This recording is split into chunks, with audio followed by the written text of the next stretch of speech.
Welcome back to the show, everybody. I'm Dr. Chun, one of the co-hosts for the Psych Guys podcast. For those of you guys joining us for the very first time, today we're doing something a little bit different. I'm usually on here with my co-host, Dr. Logan Noone, and we try our best to have engaging, hopefully informative, and entertaining conversations for you guys. So, to preface this episode, Dr. Noone and I recently had a pretty extensive meeting about where we see the vision for this podcast going forward.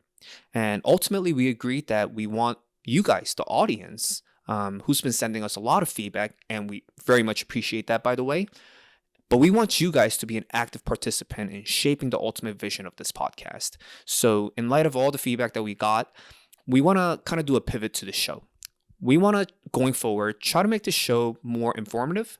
We're going to try to be more data-driven, and we want to really stick to the field of mental health and everything related to it, because after all, as psychiatry residents, that is where our expertise lie in. So just a little bit of background story regarding this episode. So we actually had an episode already published and already edited and fully ready to go. But in light of the recent meeting that Dr. Noone and I had, we spent a lot of time really debating amongst ourselves if it was even worth releasing the episode that we had prepared. It was initially about my recent trip to South Korea. And, you know, that's a country where I was born. Although I grew up in the United States, it's somewhere where I continue to visit from time to time. And Dr. Noone, being the American that he is, and he's never been to Asia, he's never been to South Korea. He had a lot of questions regarding the culture and a lot of other things happening in South Korea. So we decided to do a fun little episode discussing everything from the cultural zeitgeist to mandatory military conscription to issues with North Korea and everything in between. So obviously, none of those things really directly related to the field of mental health. But ultimately, we decided that there were some bits and pieces of information that did align with our new vision for the podcast and that we felt like you guys would find informative and entertaining. So we decided to repurpose this episode. And what we're going to do is we're going to go through bits and pieces and really talk about the lessons from South Korea that we can learn regarding our mental health. So without further ado, here we go. Hope you guys enjoy. Well, on the issue of mental health in South Korea actually, unfortunately, has the highest rate of suicide amongst all developed nations. Wow, I didn't know that. Yeah. Why do you think that is? I think a lot of it has to do with social pressure. It's just an incredibly difficult society to live in. So here's an example that I'll give you. Can I Go pause ahead. you? Go ahead, Logan. Can you purchase a gun in South Korea? No guns. Oh, okay. No guns at all. Interesting. I thought, like, you know, in my mind, I was like, oh, I wonder if they have access to guns and maybe that's why their suicide rate is so high. But it's so different. That is actually surprising. Yeah. So, I mean, I guess there's all different ways that you can unfortunately kill yourself, right? Unfortunately, yeah. So there's this famous bridge that was called the Bridge of Death. Wow. How do you say that in Korean? I actually don't know because I only read the English. You let me down. I actually only read the English article. But the actual name of the bridge is Mapo. Oh, okay. Yeah, Mapo Bridge. Mapo Taekyo. So there you go. That's the Korean term. All right. You want me back. Yeah. So it was called that because there were so many people jumping off that bridge and committing suicide. And you know, it just gained this notorious reputation, and they actually did a rebrand because you know you can't have something be called something be dubbed the Bridge of Death. So they rebranded it the Bridge of Life, and they actually did some work to it. So whenever you walk down it, there's actually these little LED lights on the railings that light up, and it has like positive messages. It's like, how are you doing? Like, you're doing amazing. Interesting. Keep your head up, stuff like that. So I'm gonna show you the video. I have a video. It was actually made by Samsung. Okay. Samsung, they got their You took this hands video in everything. yourself? No, I didn't go to this bridge. Okay. But it's just something that a lot of Korean people know about. So let me pull up this video for you real quick, and I just want you to take a look at what it is. The scenery is actually like very beautiful there, but just a very ugly history associated with it. Now, I'm curious, while you're searching for that video, did they also try to modify that structured to make it like impossible to like climb over and jump over. I'm not sure. There was some talks about like kind of elevating it, but I think at the end they only went with the LEDs. But at the same time, there's also like cameras everywhere. Korea has CCTVs everywhere, Right. and there's like a special task force that gets deployed anytime somebody's like spotted. Right. So if somebody jumps, like there's rescue workers that's gonna jump in immediately after them. Interesting. Yeah, there's surveillance there all 24/7. Why I bring that up, so I live, I don't want to, I guess, give my exact location, but I've run over the Ben Franklin Bridge, which is a famous bridge here in Philadelphia. And I don't have any stats, of course, and I don't really want to at this time. But when you enter that bridge, it's very scenic. Running over, you have a beautiful view of the city. But there's like suicide hotline numbers all over that Interesting. bridge. Yeah. And what I found was very weird. On one side of the bridge, like kind of the structure was elevated because it seemed like they were almost trying to prevent people jumping. The other side didn't have that same protection. It was kind of odd. So I'm going to watch this video here. I'll describe it as I am seeing it. 되게 재밌는데요. 이게 읽다 보면 되게 시간 가는 줄 몰라가지고. Oh, okay. So I'm looking at this bridge with, these lights as you describe. I, of course, can't read this, but it has subtitles, in Korean. The best moments of your life are yet to come. Pictures of babies and families, people smiling. To share a new dream. To encourage and inspire. Even at this very moment, the bridge of life is speaking to someone. Human love. Samsung Life Insurance. All right, Samsung. So I'm curious, did this actually make any difference? I think it did.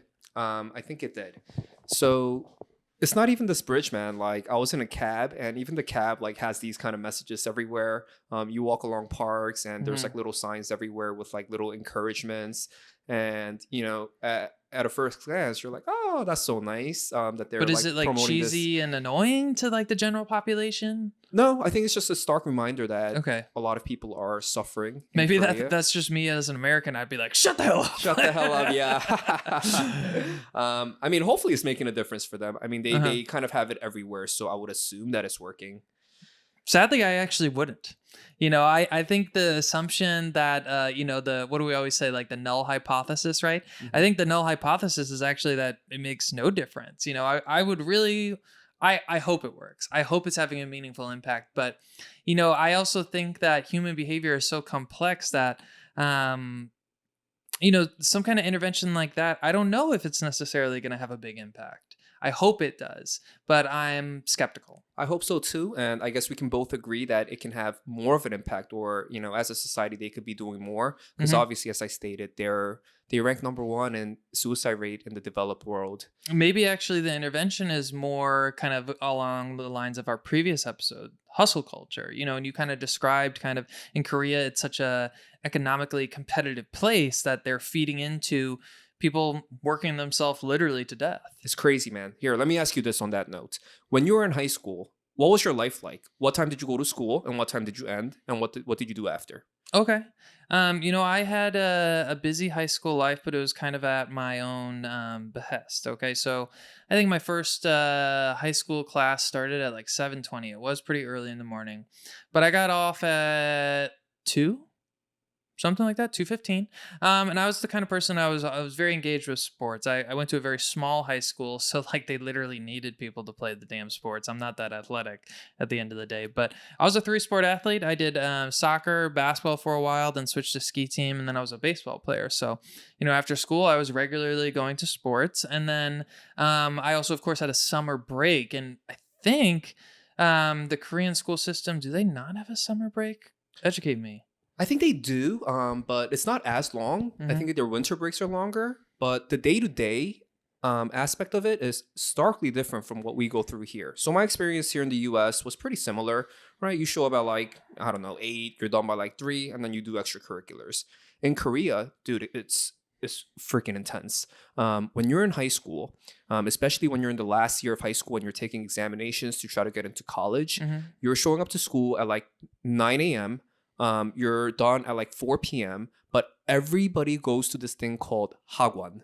And every single Korean person knows what that is. So this is basically like after school. You're going for, you can either be studying math. It's like educational stuff. You're going to a test prep academy. Oh, okay. And you're there until like 11 p.m. every single day. Is this something that the government provides or no, parents? you have to pay for it. Oh, wow. Parents pay for it, but it's the culture.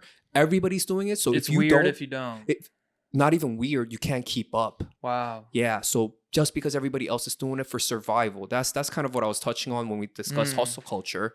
It's like you have to live your life that way in order to essentially meet the minimum standard. I mean, imagine a person here in the US that's studying from like 8 a.m. to like 11 p.m. every single day. I mean, that person is going to like Harvard or Stanford, right? Right. But in Korea, like you're mediocre at best. And I think a lot of people, especially young people, and that's why Korea has such a high rate of suicide, especially amongst adolescents, they can't keep up with that pressure. There's a lot of societal and cultural implications where a lot of your value, unfortunately, may be tied up to your educational achievement and your social status. It's everybody's goal to go to a good college. There's 3 of them. That are kind of like our Ivy League. And if you go to those 3, maybe you can get a job at a place like Samsung or LG and you can have a good life. And that's basically like what everybody's competing for. And it's extremely, extremely difficult to attain that level of, attainment. Just because the competition is so stiff. Like, how are you competing against people working 8 a.m. to 11 p.m.? Like, what more can you possibly do, right? Right. Yeah. I mean, I literally think you couldn't do more because, like, then you, of course, have to sleep. And it just, as you describe it, it just breeds mental health crisis, in my opinion. And Burnout. nobody doing sports. Wow. They don't have time for sports. Right, that's something that we take for granted here. Right. I mean, when I was in high school, like after school, I would just go to the park, play ball with friends, and that was such like a happy moment in my upbringing. But students in Korea, like they're going to their academies, they're going to their after schools to solve math problems. Is there even like regular exercise encouraged? Is there any time for that? I think in school, in elementary school there was, but I think by high school it's all phased out. Wow. You're essentially being trained to take exams, to take multiple choice exams. It's not even, they don't even teach like critical thinking or like essay writing. It's mostly geared towards taking multiple choice exams. Wow. Yeah. So imagine that. Imagine how like torturous that sounds. I don't think I could survive. Dude, literally. It sounds harder than med school. Yeah. Yeah, like I think if I was in that culture, quite frankly, sadly, I would be suicidal. There's no way I would last. Right. So that culture of hagwon, this after schools, is even prevalent here in the U.S. amongst Korean Americans. I grew up like going to those places. On weekends, I would have to go to those academies. Like do work. They would give you homework. Oh, so it's weekends as well. Oh yeah, it's weekends as well. Wow. Yeah. Pretty much mandatory to go on the weekends. Huh. So yeah, man, there's a lot of pressure on them, and it's very, very unfortunate. And one of the biggest blessings that I consider, that I've had in my life was the chance to grow up in the United States, where I like avoided all that BS. Because I don't think I would have survived. I don't think I would have had a chance to become a doctor. Had I grown up in Korea. I feel like I'm not that smart. I'm not that special. Maybe I can outwork a few people, but dang, if everybody's like working 8 a.m. to 11 p.m., like, no, I can't go above and beyond that. That would be, I will burn out. I think I will burn out pretty damn fast. Certainly. I don't know how you wouldn't burn out in that structure.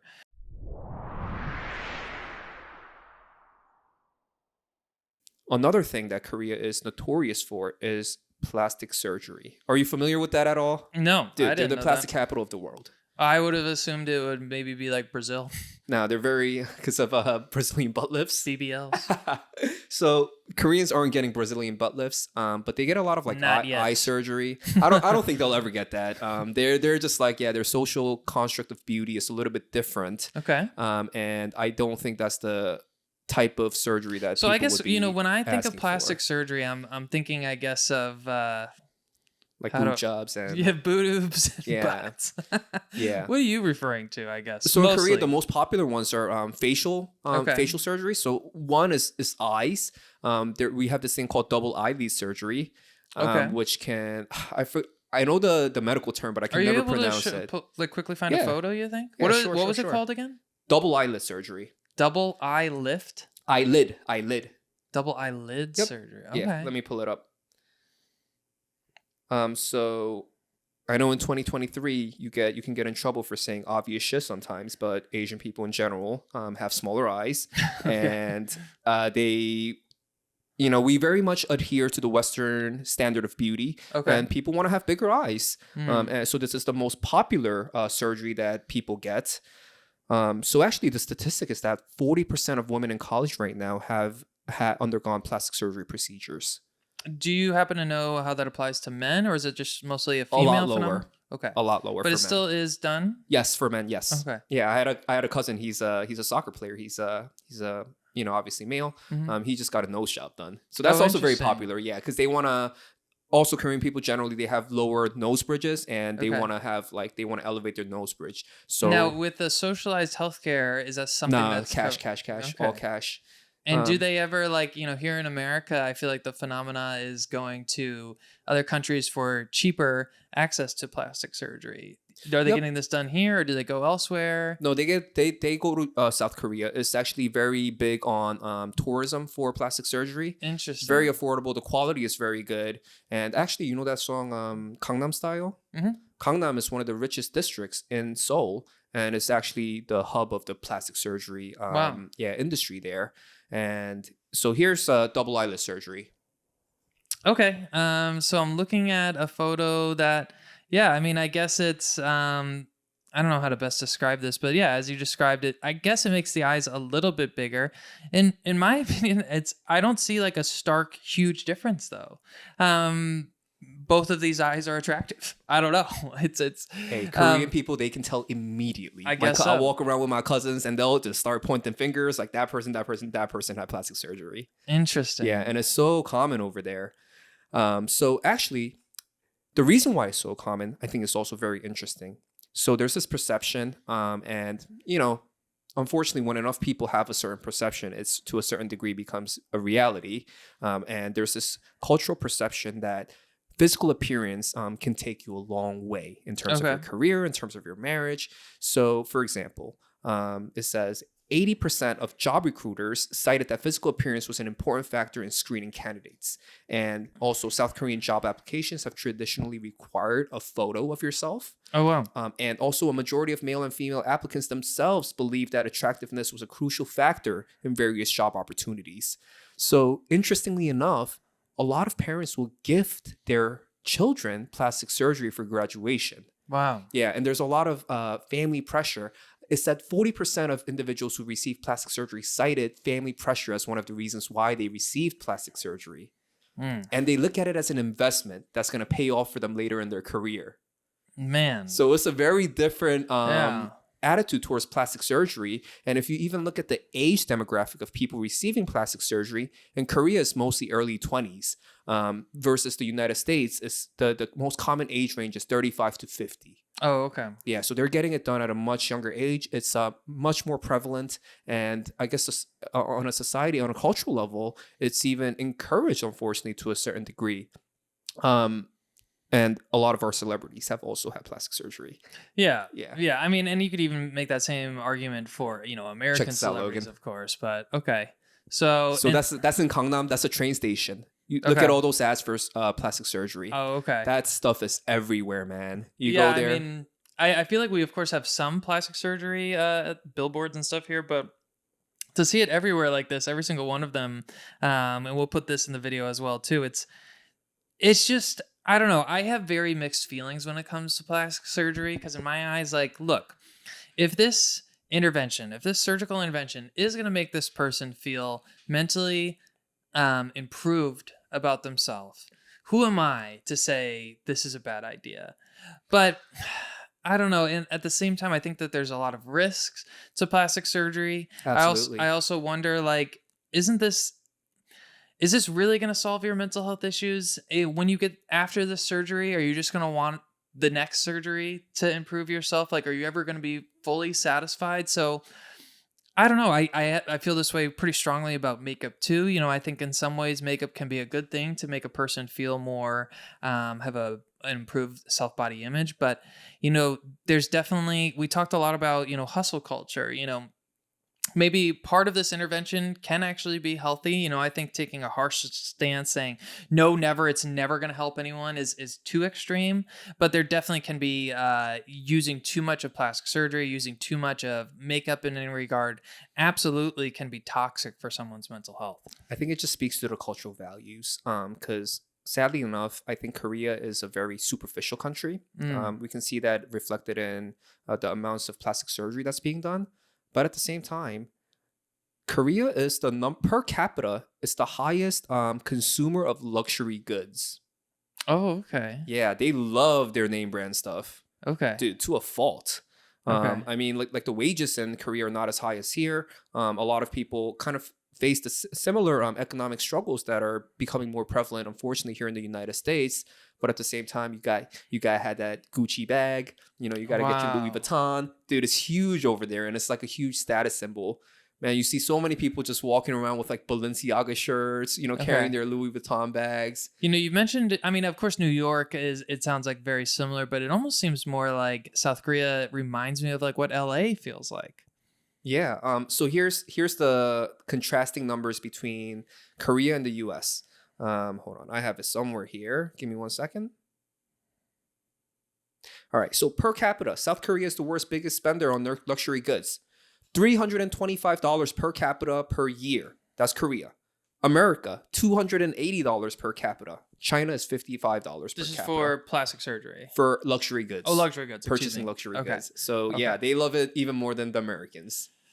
Wow. Yeah, I didn't think that was possible, right? Because we love that stuff here. I didn't, because especially, we're doing, of course, America does well economically. I literally would have thought we're number one.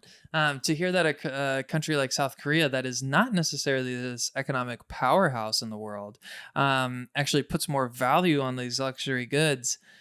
Man, I've never been a name brand guy. It's kind of hard for me to relate to that. I'm always the kind of person that I actually take pride in wearing like an off-brand kind of thing sometimes, and what's cheapest.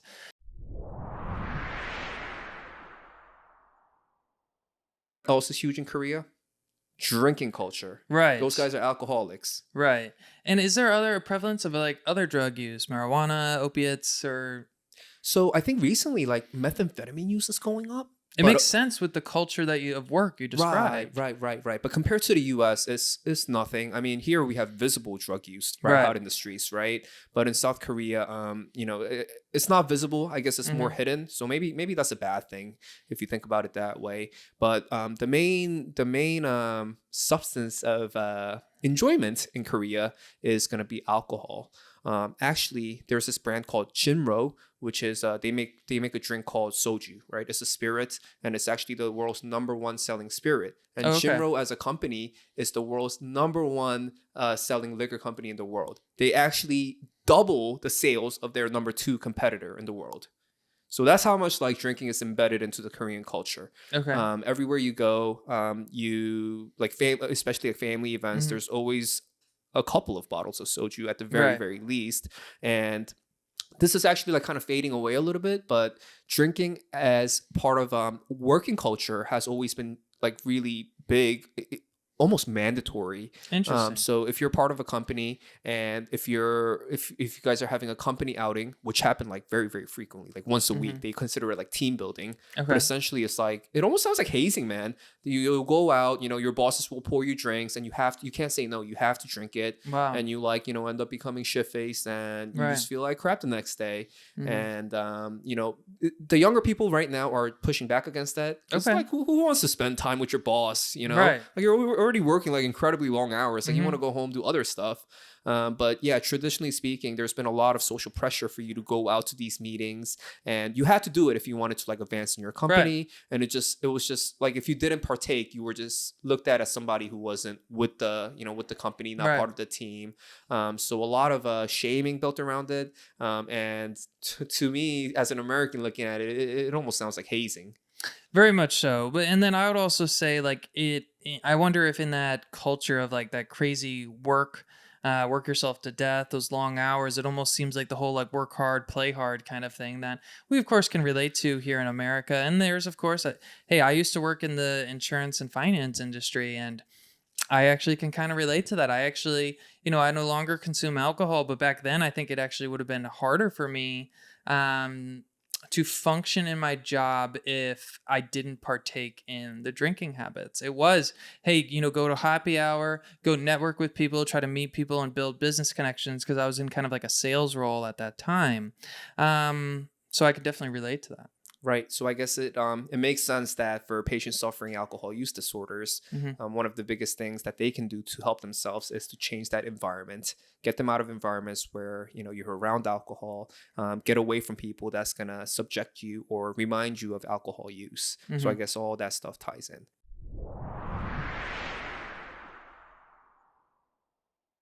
So I'm gonna show you this picture. Take a guess. What do you think this is? Like describe that. Um, What do you think So that I'm is? looking at three separate photos here. Kind of looks like, it's funny. The first thing that comes to mind is I did a study abroad experience in St. Andrews, Scotland. Okay. And they had like rolling Okay. hills of golf courses. And they kind of had, so I'm looking at these like kind of rolling hills with grass over them.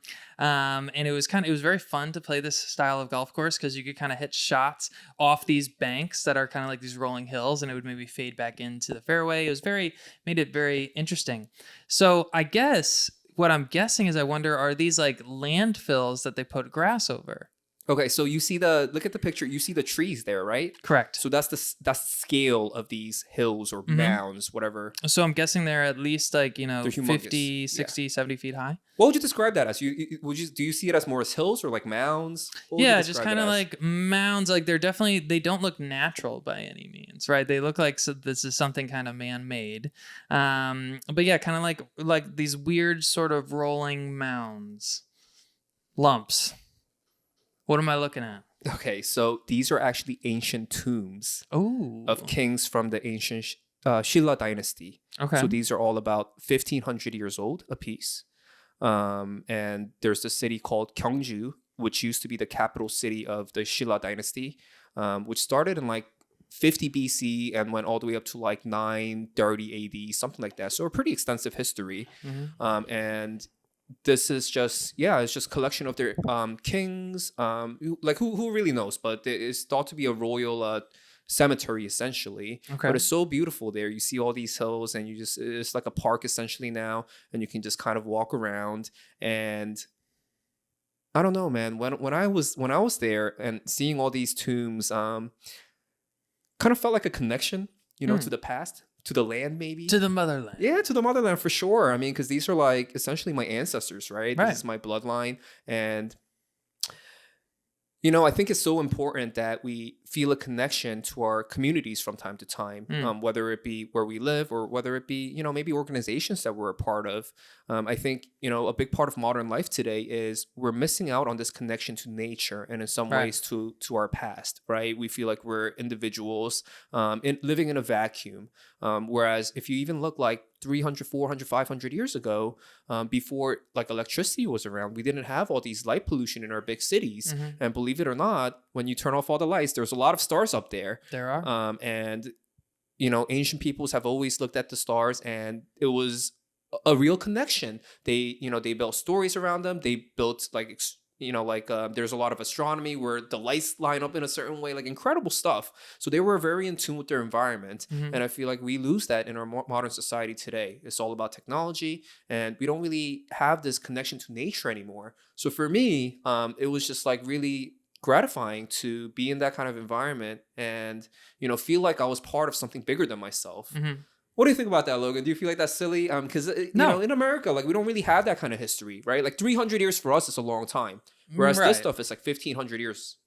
Right. No, I don't think that's silly at all. I like to, and I like to be open and honest. Like, I'm not someone who necessarily believes in that God created humans. I think that we evolved over, like I said, thousands, hundreds of thousands of years, and I remember I went on a trip to Mexico, and I'm certainly not Mexican, but I was with people who are of Mexican descent, and they kind of talked about that same kind of like ancient connection, like this bloodline, and my bloodline is kind of scattered, of course, through who knows exactly where of Northern Europe, whether it's Ireland, Norway, Denmark is where some of my ancestors perhaps came from, but who really knows? But I don't think that's stupid at all, and I think that kind of it allows you to almost take a step back and realize how finite maybe our lives are, and realize that, I like to almost think about like this person who I am today. Would my great great great great great grandfather be proud of the person who I am today? This bloodline that's like, you can, in many ways, you could even think about like you share what percentage of your DNA with those ancestors that you literally were walking in, amongst their tombstones. Those kind of ideas like get me excited, and how are you applying skills that they learned in their life and philosophies in the world we live in today? Yeah, I think that's a great philosophical question to ponder about. And, perhaps we could leave it there for today. Well, I think that, one of the last thoughts that I just want to kind of have, and we're both very privileged, right? You have the financial capabilities and the job to be able to allow yourself to go on this incredible trip. And I also kind of think whenever I travel, it gives me a different perspective on the life I live, perspective and appreciation for here in America. So it's always wild to me. I meet so many people who they actually, it seems like, have the financial means to travel. They can buy those luxury goods, maybe even plastic surgery, what we were talking about earlier, and they don't spend their time and money on traveling experiences. And when in reality, I think that's some of the most valuable things that you can buy your money on. Not that Gucci bag, not that Louis Vuitton, but experiencing different parts of this world, I think, is actually perhaps mental health medicine. I wonder if any way in our future that we can even prescribe these things for our patients. Would health insurance ever cover like a trip? I don't necessarily think so, but maybe you could write off some of your traveling expenses against your taxes. Because what if we could prove that traveling was actually beneficial to your mental health? It's a medical procedure. So Right. prescribing travel as a medical procedure. Who knows? That would be amazing. I need you to prescribe that to me, Logan. We certainly don't live in that world today, but maybe we can advocate for that world in the future. Who knows? It's kind of a lofty goal, maybe impossible, but I still think it would be beneficial. Get out of your comfort zone. Traveling certainly gives you a new perspective on the world. It certainly gives you a new perspective and appreciation for how other people are living their lives, some of the struggles and challenges that they're going through, and in understanding other people better, I think we come to understand ourselves better, and we have a new appreciation and maybe a new sense of resilience towards some of the challenges that we face in our own lives. I think that's a good way to end. So if you've made it this far, please subscribe, send this podcast YouTube series to a friend. Please reach out to us on any of our social media profiles. You can email us at thepsychguyshow@gmail.com. Thanks again for tuning in. Me and June greatly appreciate it. Cheers.